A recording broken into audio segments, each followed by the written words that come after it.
beserta teman-teman saya di sini dari UPN ingin sedikit belajar tentang hidroponik di Asafam ini. Untuk yang pertama tuh gimana sih Pak sejarahnya bisa terbentuk Asafam ini? Ini sebelum pandemi, kebun ini di belakang rumah saya itu nganggur. Udah dibeli 2 tahun yang lalu, nganggur.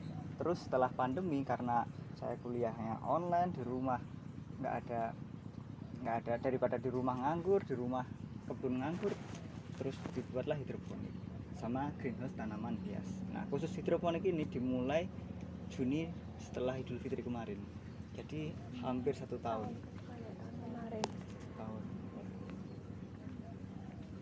Terus pertanyaan selanjutnya, apakah ada teknik khusus untuk pembuatan hidroponik ini? Maksudnya pembuatan apa ya, instalasinya atau apa ya? Iya, instalasinya. Kalau instalasi sudah dari tukang ya namanya ya, tukang bajaringan. Ya udah pakarnya lah hidroponik. Kalau untuk belajar saya dari YouTube, dari teman-teman hidroponik juga gitu. Basic saya bukan pertanian, tapi belajar dari YouTube, dari teman-teman hidroponik gitu. Banyak kok referensi di Instagram hidroponik yang sudah followernya banyak, sama di akun YouTube banyak. Tanaman di sini cuma pakcoy ada banyak beragam. Untuk saya fokusnya di pakcoy. Nanti 3 rak itu mayoritas pakcoy. Kalau yang di sini mix, ada kale, kol ungu, kangkung, selada, pagoda, caisim, bayam hijau, bayam merah, kailan, bayam itu. Terus uji coba juga tanaman bunga vinca atau tapak dara sama miana, itu uji coba. Baru eksperimen sekitar 3 minggu ini ternyata bisa. Kalau di sini tuh pakainya sistemnya beragam atau cuma NFT, DFT? Saya pernah ada 3, ada DFT juga, ini NFT sama irigasi tetes. Cuma irigasi tetes itu ada kekurangannya, di tempat saya nggak pakai atap, jadi kalau hujan airnya masuk, nutrisinya kecampur air hujan. Kalau ini kan ada NFT, ini kan ada UV-nya gitu. Jadi ini yang lebih baik di sini tuh NFT. Mayoritas NFT. Sama satu lagi Dutch bucket itu, di ember-ember itu ada Dutch bucket untuk seledri, sama nutrisi juga Abimix. Ini sebelumnya dari prodi apa ya?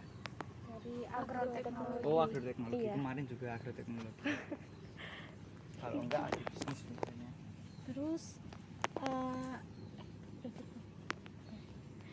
ada faktor ada faktor untuk menunjang keberhasilan hidroponik apa aja?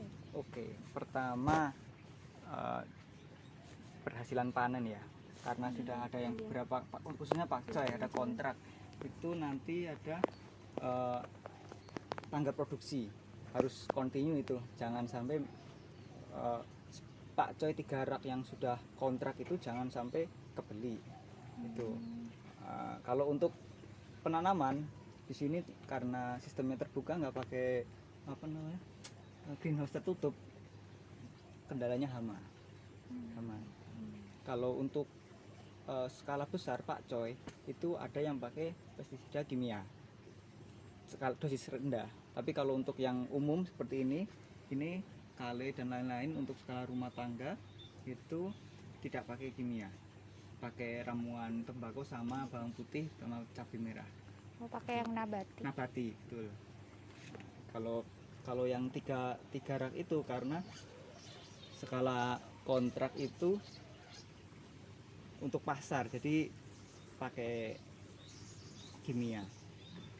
Lalu pertanyaan yang selanjutnya ada, bagaimana sih cara pemasaran hasil-hasil dari hidroponiknya ini? Oke.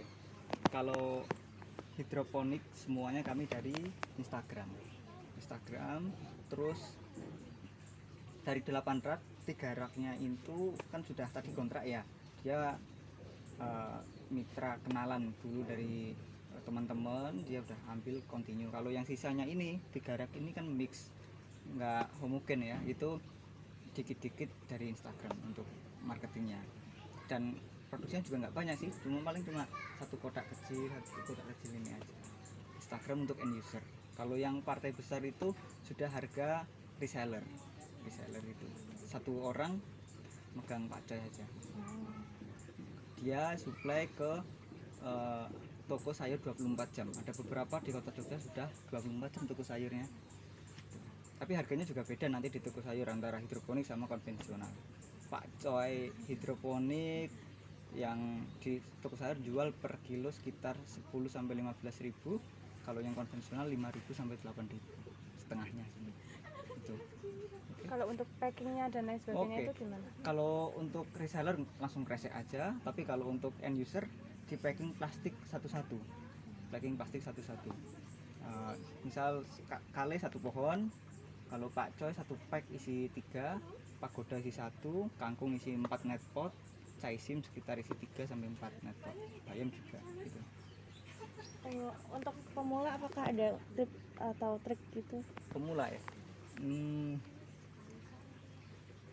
biasanya pemula paling susah bingungnya itu pas di penyemaian.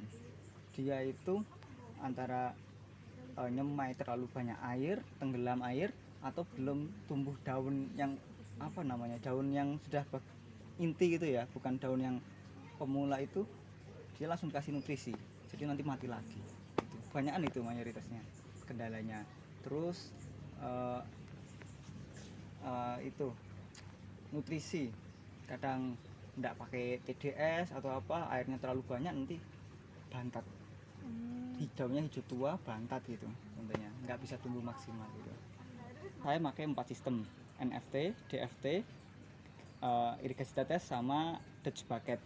Kalau yang NFT itu air kemiringan langsung turun masuk gitu. Kalau yang DFT itu ada sedikit tergenang, meskipun pralon miring tapi di ujungnya itu ada tutup penahan ketinggian air, jadi ada sebagian yang tergenang meskipun air mengalir. Nah, ada keunggulan sama kekurangan antara NFT sama DFT.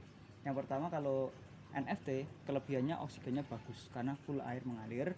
Kekurangannya kalau mati lampu air kering seketika. Nah, kalau DFT seperti ini, di sini ada genangan air yang tertinggal karena di sini ditutup, lubangnya di atas sini, di atas tinggi sini, jadi sini masih tenggelam air.